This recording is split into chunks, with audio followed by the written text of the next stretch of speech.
Oh my God, we're on video. Hey. Hi everybody, I am here with Andrew and Pete at Social Media Marketing World. Hey. So for those of you who don't know them, I don't know who that would be, but they had a keynote right here in San Diego. And it went amazing. I was telling them they could use my quote. They made my mascara run. I was laughing, crying so hard. There was lots of running mascara in San Diego. Is that what you're saying? Yes, it was amazing. So I just want to ask you, your journey began 4 years ago. You came for the first time? 5 years ago. 5 years ago. Well, it's our 5th year here. Okay. We came as an attendee, and we had kind of been faffing on back in the UK, hadn't we? And as soon as we came out here, our eyes were just opened, like wide, and we thought this is what we need to be doing.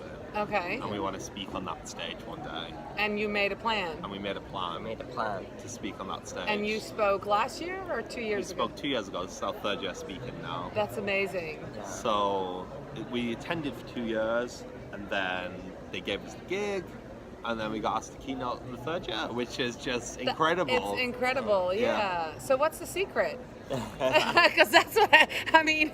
We all want to know what's the secret. You know what? Someone in the queue the other day said to us, just in passing, he said, "Hey guys, like, congrats on the keynote. Like, who did you have to pay to do that, to get the keynote?" And I laughed it off and said, and I walked off. And then I thought, how rude. Right. Just hard assuming, work. That's what pay is. Hard work. Yeah. Like, they tell you like what you need to do to speak. You need to be an expert in your field. You need to prove that you're an expert with like a book or like an ongoing piece of content. Sure. You know, you need to speak elsewhere. You need to do. They have like 5 criteria. Right. We just did those 5 criteria. And you did them within 2 years, and then you applied. And then we applied 2 years in a row and didn't get it. Yeah, we didn't get it. See, that's another really good. Yeah, we didn't get it, but we asked them why. They told us why. We went and fixed that, applied again.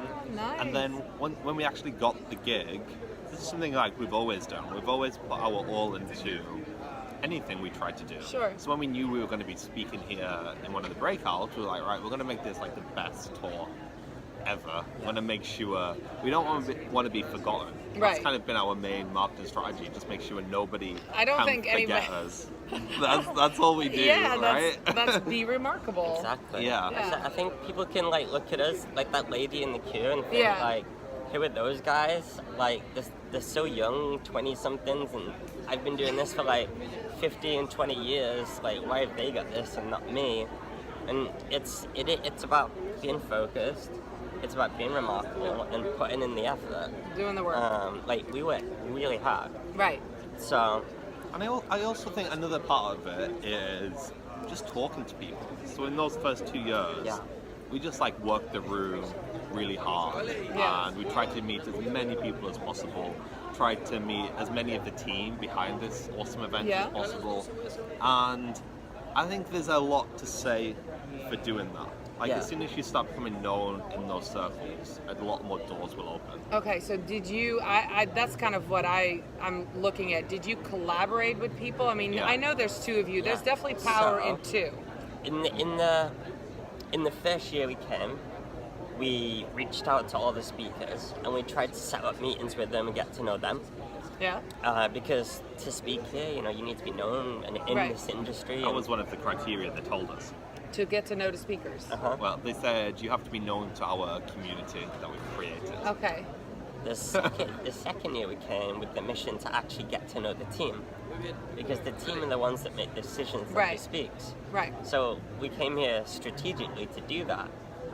But turns out the team are the best people ever, and they're so lovely. That was easy. That was easy. Like it wasn't strategic. It was just like having fun and making new friends. Yeah. But then what we started to hear was, oh, your name keeps on popping up in the board meetings. Those guys are really nice. Like, they're just friendly. Like, we didn't go in with the intention of, hey, you're so nice, and how do we speak? Yeah. Really? Can you put in a good word to Mike? You know, people do that, right? You do know people do that. Yeah, all the time. Yeah, exactly. got to know them, Right. and like genuinely got to know them. And I think in that first year we were doing that as well, because we didn't actually expect to be speaking. No, like the first year we went, we didn't think we'd ever speak there. We Right. were like, this was so High far up. beyond us. Yeah. This was like, in 10 years, maybe we could speak. Right. Yeah. And there you are. But, That's yeah. amazing. So, But collaboration, so what I have watched is that the dynamic between the two. And I see that with other people that do shows that have like two co-hosts or a podcast with co-hosts. Is that something that you recommend, that you say like you feed off of each other to look either for a collaboration partner or somebody to help you, or a coach or a mentor? this is funny, right? Yeah. So, it works well with us Right? because we were friends first, and then we went into business, and we're like both 100% in this. Yeah. What we see is, because entrepreneurship is so lonely, people they try and collaborate with others to almost compensate for that, Yeah. and Doesn't work it out. doesn't work. Like never works. Like we see so many people having these collaborative live shows that make sense for neither of their businesses. It's not helping them, and they're stuck in it because neither one of them wants to say, like, we should really stop this now. Right. Okay. So they're kind of stuck. Yeah, And and I it's, think you can be more strategic with your collaborations. I don't necessarily think like dual collabs are always the best idea, but if you've got your own show, like bringing on people to your show, That's a good idea. That's Yeah. a great. Okay. So one thing we did was we ran an online conference back in 2016, I think it was. yeah. And one of the first people we approached was Mike Selsner, because we wanted him to get to know us. And we've done that time and time Yeah. again for other like influential people in the industry. Right. We put on the content, we bring the audience, and then get people that are influential onto our thing. Okay. But that's strategic. Like, Yeah. Right. we wanted to speak at Content Marketing World, so we invited Joe Pulizzi onto our podcast. So Joe Pulizzi, all of a sudden he starts to like us, and we say, hey Joe, like, we were thinking of applying to Content Marketing World. Is there any tips you could give us? And he just gave us a title and said, this is what you should pitch. Wow. Put my name to it. You guys are awesome. You should Yeah. totally speak. But it's not. It's because the podcast wasn't just a general boring podcast either. Like Right. the podcast was remarkable, and the content is remarkable. Sure, Yeah. because So, otherwise you they had wouldn't fun. get on the podcast, right? Yeah. You can't invite people to come on a non-known podcast, Yeah. or you do have to get started somewhere, but you have to Yeah. actually have something to say. Like we've always thought about aiming big. So we never wanted to kind of build up to big goals. We just want to achieve big goals, sometimes from nothing. Mm-hmm. And to do that, you can't be the same as everyone else. Right. So if we wanted to get, like Joe Pulizzi was on the first season of our podcast, and to do that, we knew we had to make this podcast sound like no other podcast that he had ever been on, so we Right. wanted to do it.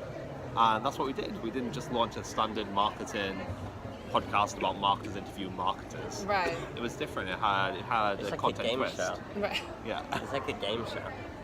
So, but that's the thing. What a lot of people will do is they'll have a podcast, and then they'll start to interview like their friends, and then maybe some local experts, and then they'll maybe reach up and go bigger, and then they'll try and ask someone that they really look up to, and they might get a no or a not back because the podcast isn't at that level. Right. So it's kind of like it's hard to break that. Right.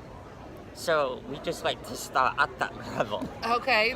That's a really good. That's really good. Yeah. Because Yeah. you're gonna take years to slowly build it up Why don't you and just build up start the there? confidence. Yeah. Why not just? And that's gonna take a lot of effort and time. Right.